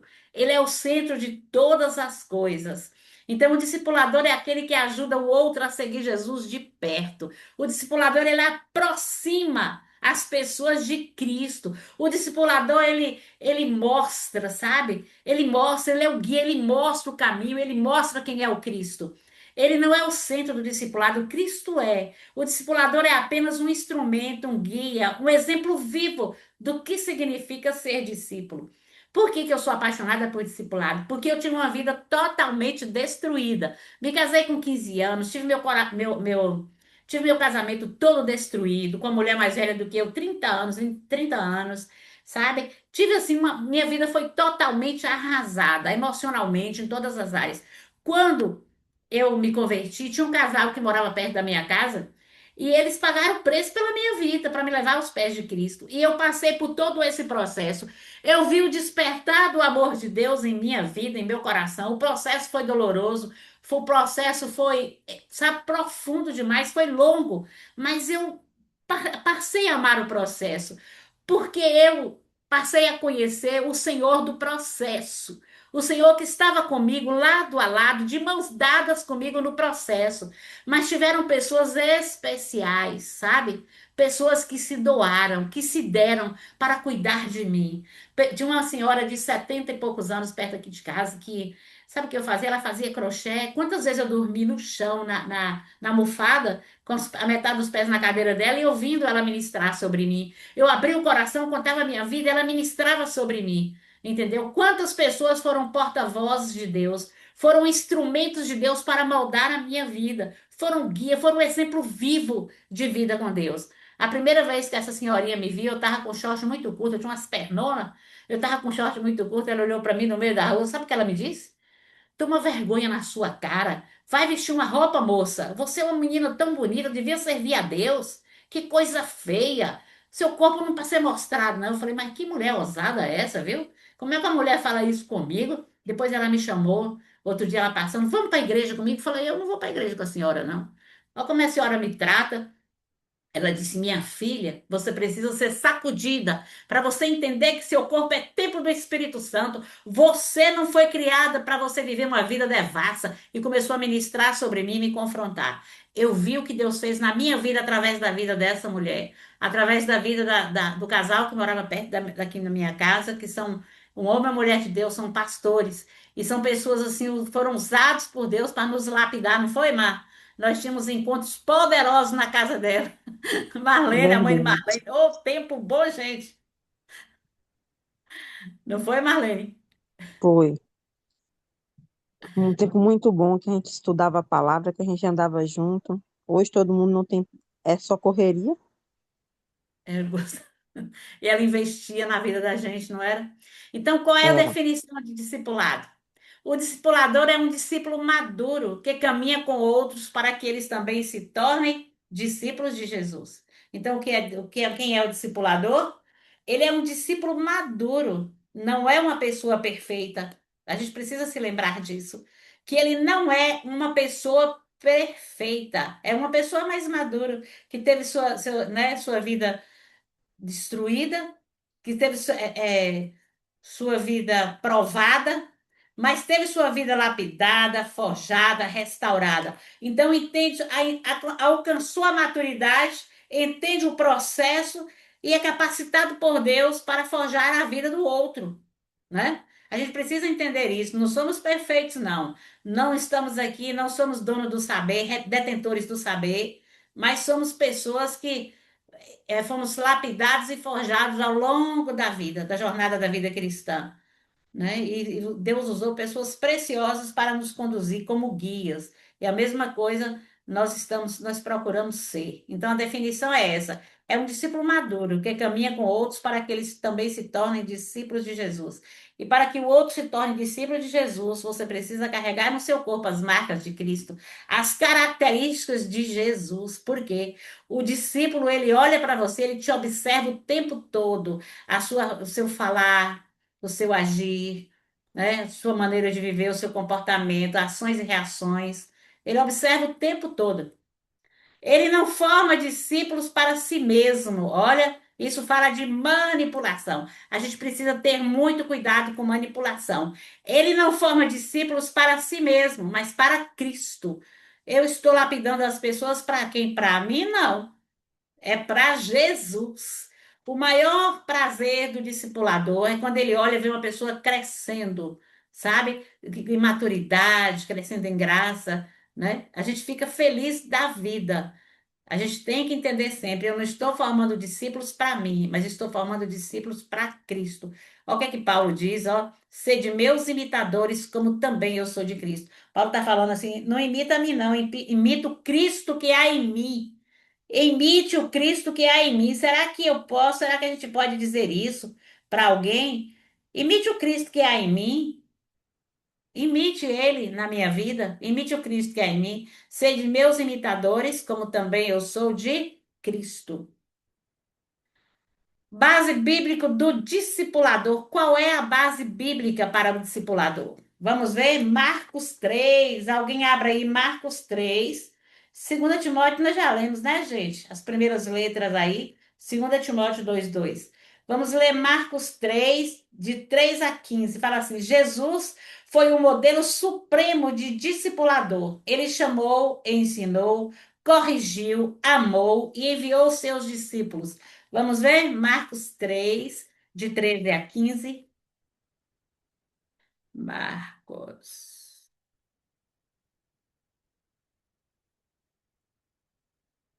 Marcos 3.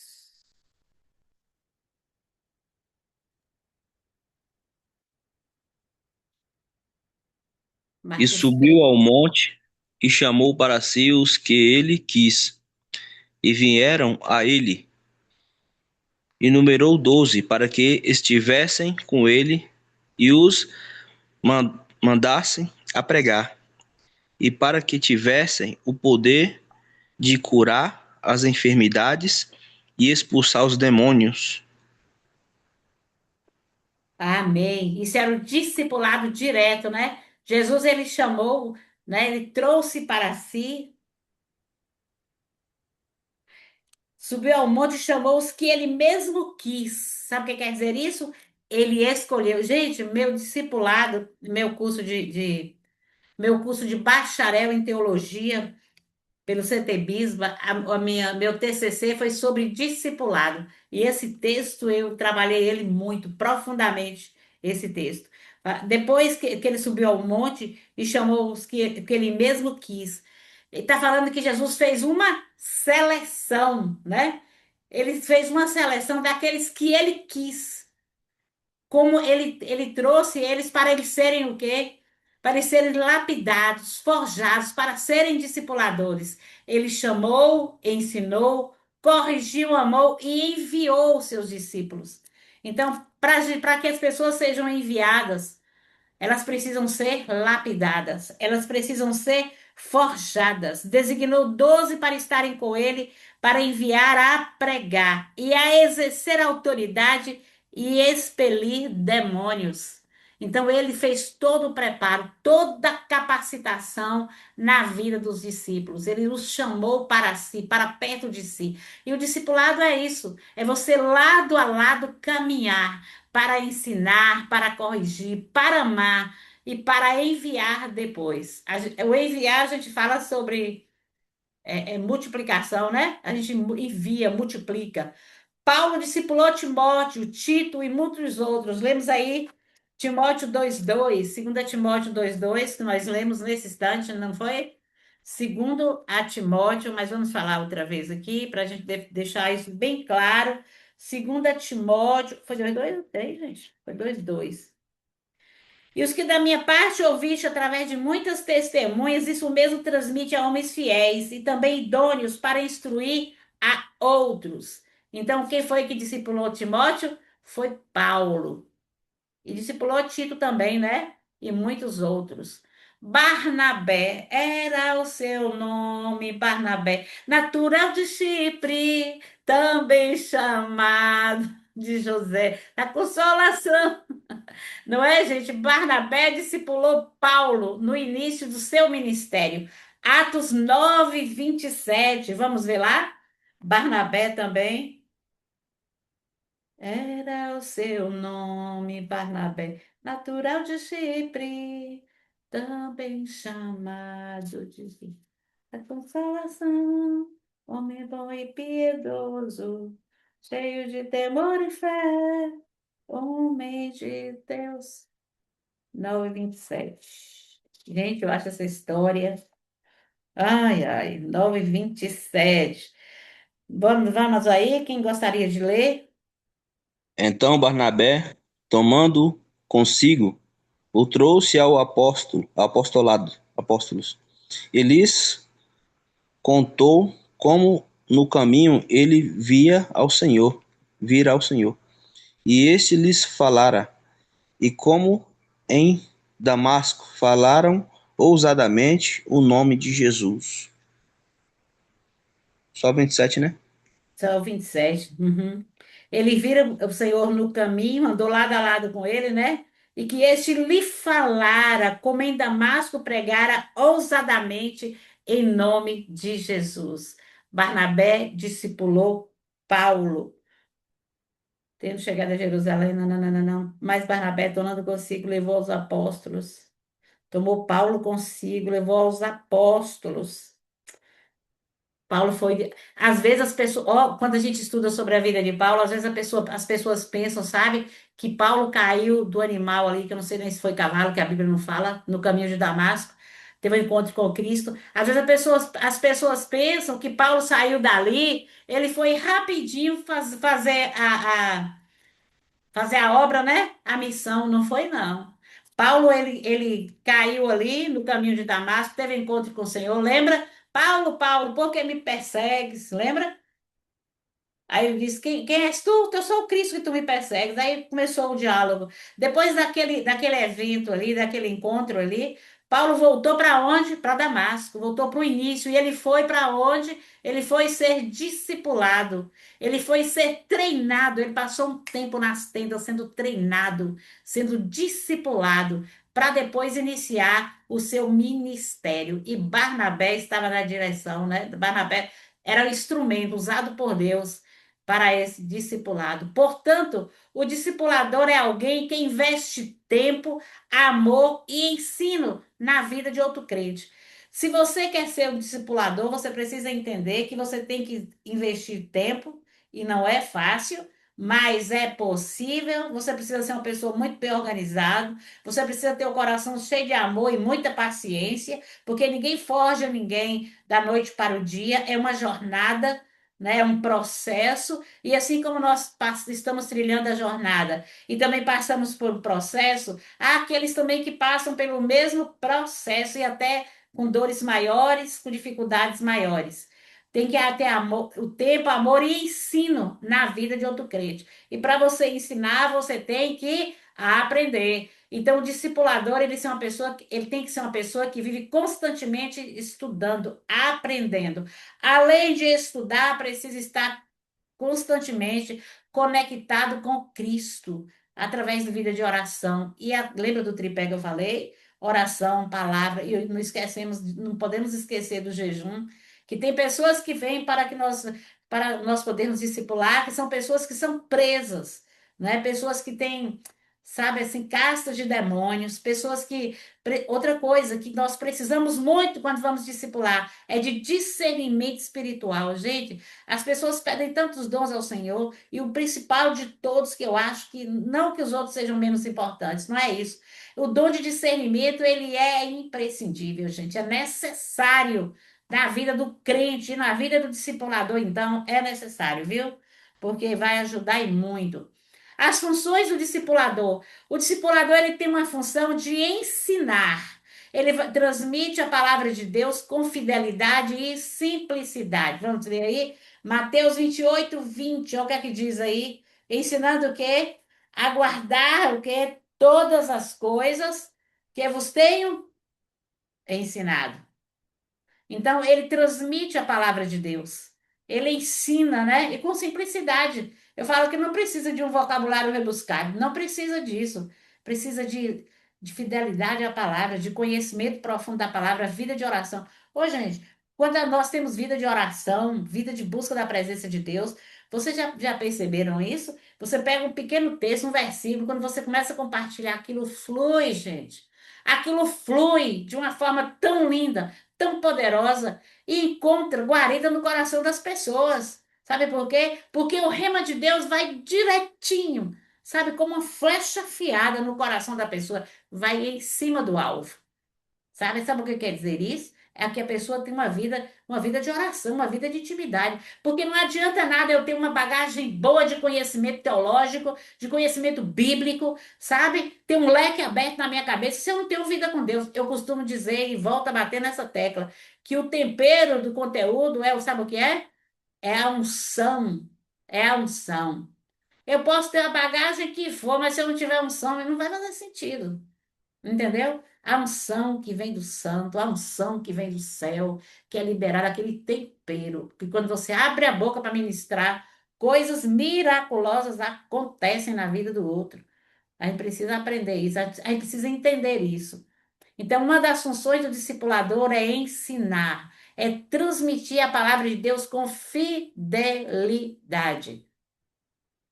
Eu vou falar uma coisa para vocês. Quando eu fui, antes de fazer o seminário, eu tinha uma dificuldade. Nós aprendemos na jornada da vida cristã. Agora que eu estou achando diferente, sabe? O mundo hoje, o contexto hoje do mundo, sabe? A história da igreja, sabe? De forma geral, eu acho que hoje nós temos o acesso às informações, acesso a seminários, a materiais pedagógicos, cristãos. Nós temos muita coisa boa que a gente pode aprender, mas quando eu me converti, gente, Eu aprendi tanta coisa. Eu nasci no meio da renovação. Eu nasci de novo naquela época do mover do Espírito, sabe? E naquela época eram ministradas tantas coisas sobre a nossa vida, e eu quero contar para dividir com vocês essa experiência, eu quero compartilhar. Eu fui aprender realmente a palavra de Deus no profundo, foi depois do seminário, porque eu peguei gosto pela palavra, sabe? Eu aprendi, eu tive grandes mestres, professores fantásticos nesse curso de teologia, professores maravilhosos que me ensinaram a pegar. Gente, eu sou apaixonada por grego e português. A pegar o texto, sabe? Examinar os verbos, sabe? Aprofundar na palavra. Eu já falei para vocês que eu tenho uma pilha de caderno aqui em casa, porque eu tenho o prazer de sentar para estudar, é para me alimentar. Quando eu tinha um discipulado na igreja, tinha 350 pessoas, novos crentes matriculados, tinha 80 e poucos que eu treinava durante a semana, mas eu tinha um dia que eu tinha, era para me discipular. O Senhor trazia ao meu coração algumas áreas da minha vida que precisavam de amadurecimento, sabe? Que precisavam ser lapidadas, precisavam ser forjadas. Eu falei, meu Deus, eu preciso de transformação nessa área. O que que eu fiz? Eu peguei alguns textos da palavra de Deus, uns temas que iam direto ao meu coração, aquela área de ruptura, e eu comecei a estudar, começava a comer, e depois eu pegava o caderno e falava, Senhor, olha o que eu descobri na minha vida, olha o que tua palavra fala, olha o meu comportamento, Senhor, olha como é que eu estou vivendo, Senhor, a tua palavra diz o contrário, eu quero ir para o céu, eu quero ter uma vida transformada, que tem tanta gente aí que precisa de mim, mas eu não posso continuar dessa forma. E Deus foi transformando a minha vida, por isso que eu sou apaixonada pela Bíblia, porque a Bíblia foi um martelo que esmiuçou a minha vida, que quebrou, sabe? A Bíblia ela tem um poder tão grande na minha vida que vocês não têm ideia do poder que ela tem, sabe? Ela traz um refrigério, às vezes ela me torce, às vezes dói muito, às vezes ela, sabe, traz uma esperança, sabe, me faz respirar aliviada, às vezes ela me quebra, que eu fico só, sabe? Eu falo, meu Deus, eu não estou acreditando, o que que tua palavra diz? Esses dias eu acordei, era 4:30 da manhã, eu fui dormir 9 horas, 4:30 da manhã eu acordei, eu estava muito angustiada. Quando eu acordei, eu deitei de lado e eu peguei e abri um texto da palavra do Senhor, e o Senhor falava sobre justiça. Aquela palavra de Deus na madrugada, no amanhecer do dia, foi o rema de Deus sobre a minha vida.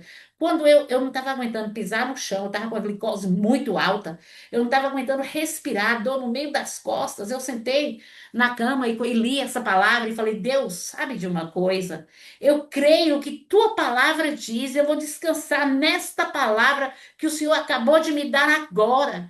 Gente, isso, olha, eu levantei, eu acordei, eu fui trabalhar. Pensa no refrigério, gente.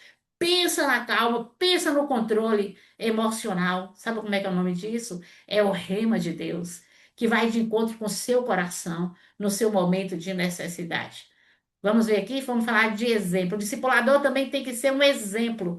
Demonstra com a vida o que ensina com as palavras. Gente, isso tem sido um conflito na minha vida, sabe? Eu tô falando externamente. É uma batalha que eu passo, gente, vocês não têm ideia. Exemplo, demonstra com a vida o que ensina com as palavras. Os púlpitos das igrejas, sabe? A igreja do Senhor na terra, infelizmente, está cheia de líderes que têm muita falácia e pouca vivência, ou nenhuma vivência. É uma incoerência entre teoria e prática cristã que é de doer o coração. É de doer o coração. Mas quando você se volta para você ser fiel ao que está escrito na palavra, muitas vezes você não é incompreendido, muitas vezes você é rejeitado. Mas a gente tem que se preparar. O que é que a palavra diz? No mundo tereis aflições, mas tem de bom ânimo, eu venci o mundo. Jesus disse que ele não esmaga a cana quebrada, nem apaga o pavio que fumega. Aquele que vai a ele, ele acolhe e transforma, ele dá graça, ele dá poder, ele transforma, ele traz um renovo. Mas Deus tem me dado umas estratégias poderosas para eu conviver, para eu me posicionar e para eu ter cuidado com o meu coração. Eu tenho conversado com meu pai constantemente. Nós enfrentamos muitas lutas, muitas coisas na vida. Eu falo, meu pai, guarda o teu coração. Ele diz, filha, meu coração não tem nada disso, meu coração está tranquilo. Eu falei, meu Deus, eu falo assim, Senhor, guarda o meu coração, porque às vezes a tristeza, o desânimo, às vezes a decepção bate no seu coração, entendeu? Sabe, a coisa mais triste do mundo é você ouvir o tempo todo a pessoa pregar algo e depois você vê o comportamento, as ações, as reações completamente o contrário daquilo que prega. Mas, meu Deus, será que está pregando é porque acha bonito? Meu Deus, tudo isso nós vamos dar conta diante do tribunal de Cristo um dia. Então, nós precisamos ter cuidado. A palavra fala em Tito 2,7: mostra-te em tudo exemplo de boas obras, mostra-te em tudo exemplo de boas obras. Um dia, não foi agora não, foi o ano passado, o pastor falou bem assim comigo, sabe? Ai, irmã Giovanni, você ama a palavra de Deus, não ama? Eu falei, sou apaixonada por ela. Sabe, eu só preciso obedecer fielmente porque eu sou apaixonado.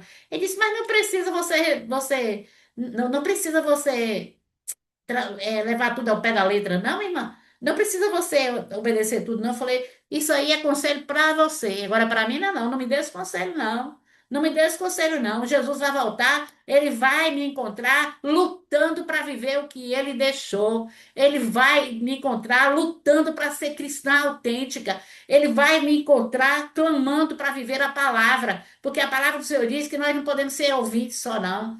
A palavra do Senhor diz que nós temos que ser praticantes. Entendeu? A gente precisa ter muito cuidado. Mostra-te em tudo exemplo de boas obras. Discipulador. Quando um discípulo olha para você, que não vê o exemplo na sua vida, que você só tem muito lero-lero, é blá blá blá, mas vivência nenhuma, ele não acredita em nada que você diz. E ele pega, e é perigoso você levá-lo, sabe por quê? Ou ser um cristão superficial, ou simplesmente sair da igreja ou viver dentro da igreja como se estivesse no mundo e viver. O problema é esse. Viver dentro da igreja como se estivesse no mundo, porque não teve um ensino correto, profundo, entendeu? Porque quem estava acompanhando e discipulando. Uma vez um vizinho meu aqui me chamou, isso aí tem pouco tempo, ele falou para mim assim, ô Gil, eu queria saber uma coisa, esse menino eu ganhei ele para Jesus e três irmãos dele. Ele falou, ô Gil, eu queria te perguntar uma coisa aqui. Minha irmã recebeu uma profecia, aí falou o nome da profeta e falou a profecia. Agora eu te pergunto, Gil, como é que essa mulher entrega uma profecia dessa para minha irmã se minha irmã só vive bêbada, minha irmã? Minha irmã precisa de libertação. Olha o que é que a mulher entregou para ela. E minha irmã só vive bêbada o tempo todinho, ela tá dependente, ela tá no álcool. A minha família tá para engravidar, chega uma profeta lá, entrega, sabe? Eu falei, meu pai, eu não acredito num negócio desse, não. Ele falou comigo aqui em casa, eu não gosto daquela mulher na porta da minha casa. Ele disse bem isso, porque aquela mulher está impedindo que a minha irmã tenha um conhecimento profundo da palavra de Deus e seja liberta. Minha irmã, ela achar ela o máximo. É minha irmã achar ela o máximo. Entendeu? Mas olha, olha, ela veio me entregar uma profecia. Ela foi entregar a minha irmã uma profecia. Entendeu? Ela devia falar com minha irmã, sabe o quê? Prepara-te, o Senhor está voltando. Ela devia falar com minha irmã, volta para Cristo. Volta para Cristo. Inclusive, teve um batismo aqui, o último batismo da igreja, eu estava lá. Não, foi no batismo de papai, tem 2 anos. Eu estava lá, ela me abraçou, bêbada, bêbada, bêbada lá, e falou comigo, mãe, me socorre. Falou bem assim comigo, me abraçou essa pessoa caindo das pernas lá no batismo assistindo, sabe? E tinha recebido recebendo profecia. Gente, nós não precisamos amaciar ego de ninguém, romantizar o evangelho. Não foi para isso que Jesus nos chamou. Jesus nos chamou para confrontar, para pregar a palavra dele. Jesus quer que as pessoas sejam transformadas. E as pessoas só serão conformadas se elas forem confrontadas, se elas forem ensinadas, se elas receberem o alimento genuíno, porque do contrário nada vai acontecer e você vai ter, você será culpado do sangue da pessoa, você vai ter a responsabilidade nos seus ombros. Acompanhar. O discipulador, ele caminha junto, ele ora, ele aconselha, ele ouve e corrige com amor. Lembra o que eu falei? O importante não é o que a gente fala, é como a gente fala. Então, discipular é acompanhar, é lado a lado andar. Quarto, motivar e encorajar. Ajuda os discípulos a crescer e a não desistir. Vamos abrir aí Hebreus 10, de 24, 25. Vamos abrir? Hebreus 10, 24, 25. Hebreus 10, 24, 25.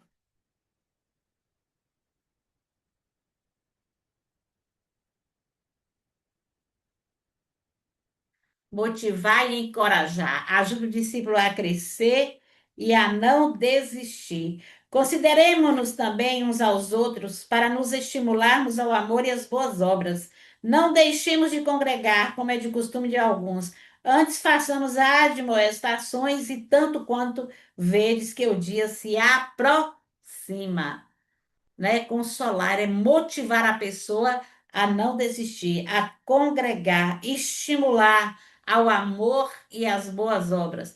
A gente tem que também ensinar para eles que o Senhor deixou as obras para que nós as praticássemos, que nós não somos salvos por obras, né?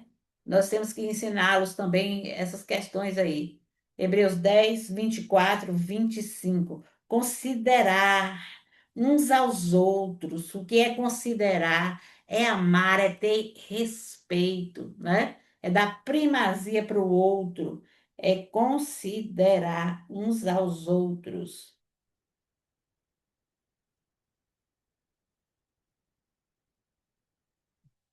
Considerar, é isso mesmo. Multiplicar, prepara o discípulo para também se tornar discipulador. Lembra lá de Paulo, Timóteo, Paulo falando para Timóteo? Oh, meu Deus, é Timóteo, é 2 Timóteo 2:2, né? Ensinar as sagradas letras, né, a homens fiéis, homens idôneos, preparar o discípulo para transformá-lo em um discipulador, forjá-lo, né, lapidá-lo, prepará-lo para que ele seja um discipulador. Características de um verdadeiro discipulador. Quais são as características de um verdadeiro? Eu gosto demais disso, viu, gente? Uma das características do verdadeiro discipulador é que ele tem intimidade com Deus. Lembra em vida cristã? Ser íntimo, caminhar com o Senhor, lado a lado com o Senhor. O discipulador precisa ser discípulo antes de discipular. Olha, gente, que profundo. Ele precisa ser seguidor do mestre, né? Ele precisa amadurecer, aprender com Jesus para depois discipular. Então, o discipulador precisa ser discípulo antes de discipular. Todo discipulador é um discípulo, mas é um discípulo mais maduro. Sua autoridade vem, ó, de onde vem a autoridade do discipulador? Sua autoridade vem da vida com Deus, não apenas do conhecimento. Lembra que eu falei para vocês? O conhecimento sem unção, sem o poder de Deus na vida, não adianta, que não funciona. Então a autoridade dele vem da fonte. E quem é a fonte é o próprio Deus. Ele é a fonte. E que fonte maravilhosa, né? Não apenas do conhecimento. O conhecimento nos traz coisas muito boas, né? O conhecimento nos. Eu gosto muito que fala de um texto, eu não estou lembrando o texto qual é agora, não, mas fala bem assim: a lei, a letra, ela me mostra o pecado, né? O que é certo, a justiça, ela me mostra.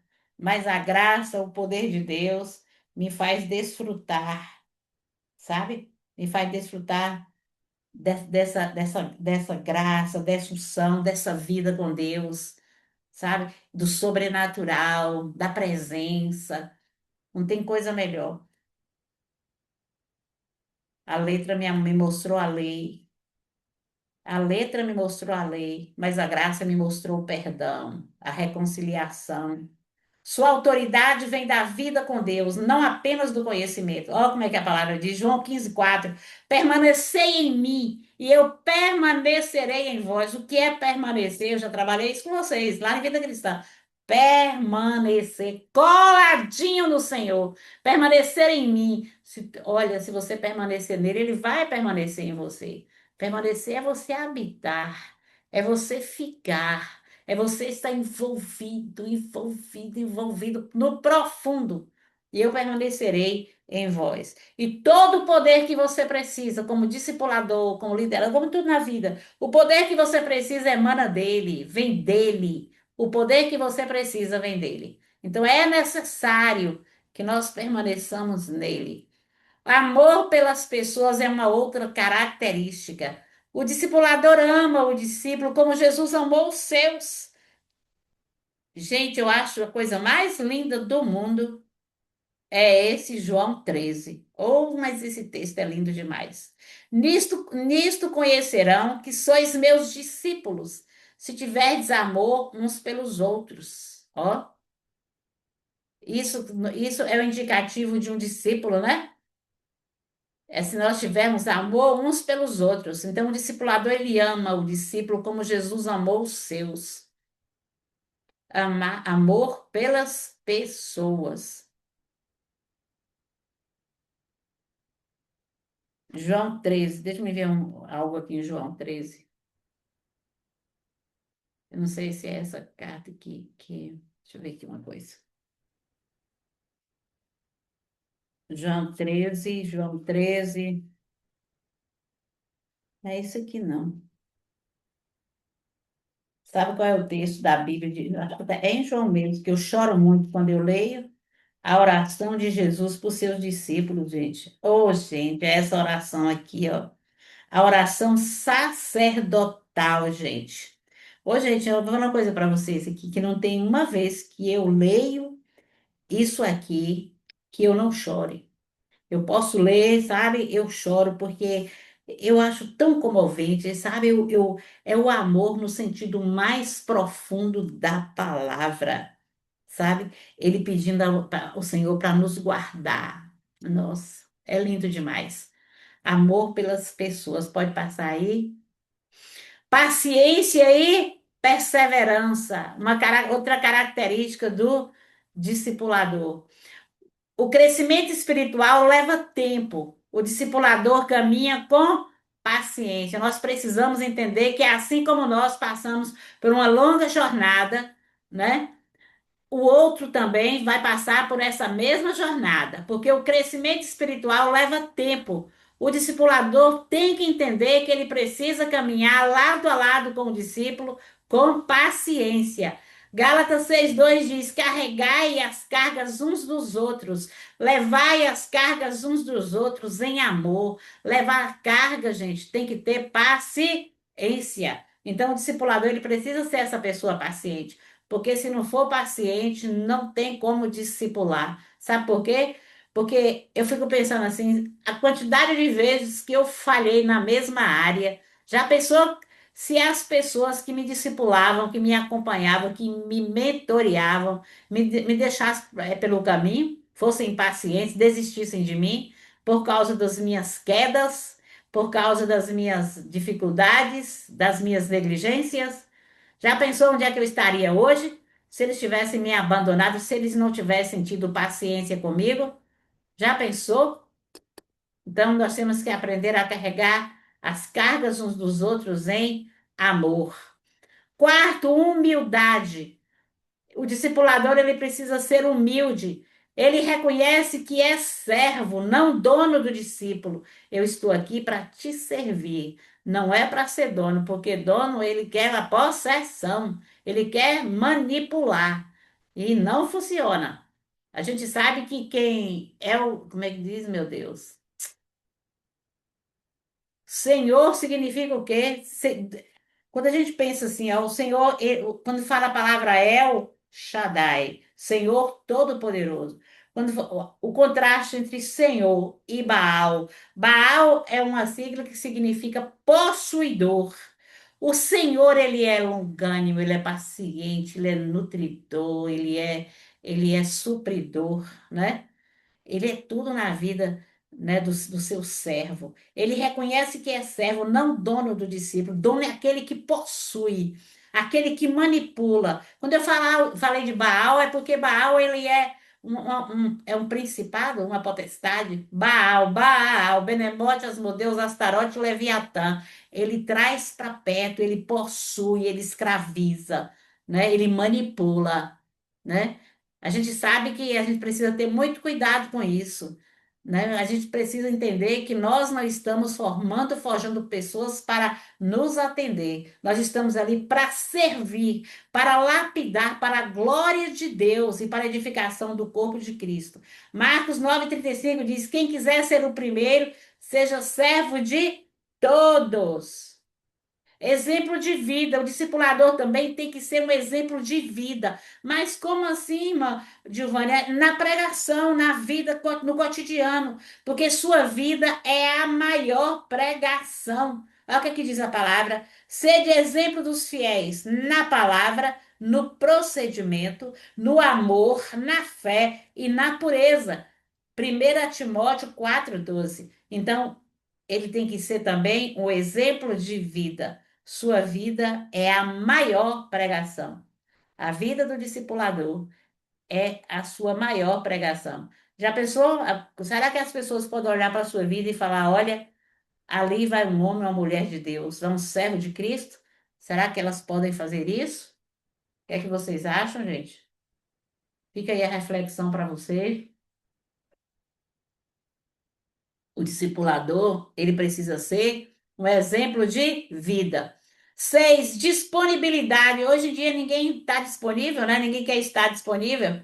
O discipulador requer tempo e presença, estar disponível para ouvir e para aconselhar e para orar. Eu sempre falo assim que a minha maior dificuldade é essa disponibilidade para ir. É muito difícil às vezes por uma série de questões aqui na minha vida é- acaba ficando difícil. Pela administração da minha casa, pela idade do meu pai, entendeu? Porque tem hora que eu olho assim e falo, meu Deus. E aí, às vezes eu vou, viu? Eu falo assim, eu não posso negligenciar isso, eu não posso, sabe, deixar para depois, eu preciso ir agora. Entendeu? Então, disponibilidade. O discipulador requer tempo e presença. Estar disponível para ouvir. Às vezes as pessoas ligam para mim e falam assim: você não pode vir aqui, não. Eu falei: não posso ir aí, mas você pode vir aqui. E elas vêm aqui, a gente senta e conversa.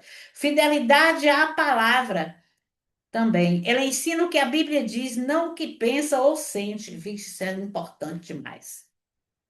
Gente, a gente precisa ter fidelidade à palavra, não é só como discipulador, não. É em qualquer ministração na igreja, em qualquer lugar, porque ele ensina o que a Bíblia diz, não o que pensa ou sente. Olha o que a palavra diz em 2 Timóteo 3,16: toda escritura é inspirada por Deus e útil para o ensino. Entendeu? É o que a Bíblia diz, não o que eu acho. Lembrei do pastor Delcinei agora, professor de teologia sistemática. Falava comigo assim: deixa sua axiologia lá fora. Você vai aprender o que o Senhor vai te ensinar dentro da palavra, né? Nós precisamos ser fiéis à palavra, ensinar o que a Bíblia diz, não o que pensa ou sente. Se você não sabe no momento o que você está explicando, você só vai falar assim: eu vou pesquisar direito e depois eu trago para você a resposta para compartilhar com você o que a Bíblia diz sobre o assunto aí que você quer compartilhar. Vamos ver outra aqui. Disponibilidade, fidelidade à palavra, conclusão. O discipulador é um servo que caminha com outros em direção a Cristo. Ele ensina, ele inspira, ele corrige e envia, sempre com amor e exemplo. O discipulador não forma seguidores para si, mas para o mestre. Não é verdade? Agora, um desafio para você. Se você tem vivido de forma que alguém possa, tenho vivido de forma que alguém possa me seguir como exemplo de Cristo, eu gostaria que você pensasse com muito carinho e seriedade nessas perguntas. Você tem vivido de forma que alguém possa te seguir e te ver como exemplo de Cristo? Você tem se disposto a investir em outros como alguém que investiu em você? Já parei para pensar isso inúmeras vezes. Amém? Vamos parar por aqui. Amém, pessoal? O povo tá tudo Amém. quietinho aí. Quem tá aí tá muito Amém. quietinho. Amém. Amém. Louvado seja. Vocês querem compartilhar algo sobre isso aí, sobre discipulado, sobre... Gente, isso aí foi só, ó, como é que diz? Algo bem superficial, viu? Porque é profundo esse assunto. Profundo, profundo. Treinamento de discipuladores é a coisa melhor do mundo, viu, gente? A gente senta, a gente conversa, abre o coração, se derrama. E depois tem aquele momento que a gente ora pelas nossas dificuldades, pelas nossas áreas de fraqueza, sabe? As coisas que nós precisamos vencer, aquelas crenças limitantes. Tem tanta gente que tem chamada de Deus e tem umas crenças limitantes que os impedem de avançar. Gente que tem um potencial tremendo, mas as crenças limitantes é um problema. Já trabalhei muito isso na minha vida e continuo trabalhando, viu? Eu queria dizer uma coisa para você. Destrua o monstro que está hibernando no seu presente, para que no futuro ele não destrua tudo aquilo, toda a missão que Deus tem para a sua vida e todo o sonho de Deus para a sua vida. Destrua mesmo. Ele está hibernando, mas destrua ele, para que ele não venha despertar lá no futuro, sabe? E venha destruir tudo aquilo que Deus tem preparado para você. Eu quero, assim, tenho aqui sobre princípios, mas na semana que vem nós vamos conversar sobre a nossa prova. Eu vou ver se eu pego, passo alguns princípios bem rápido, porque é bem pequenininho. Por que princípios? Depois de discipulado, princípios, é pequenininho, bem pequenininho mesmo. Eu quero conversar sobre a prova com vocês bem rápido, porque princípios quebrados, a gente quebra o princípio hoje, lá na frente o princípio quebra, nos quebra. Irmã Giovana, por que que você está tão preocupada com princípios? Vou falar para vocês agora.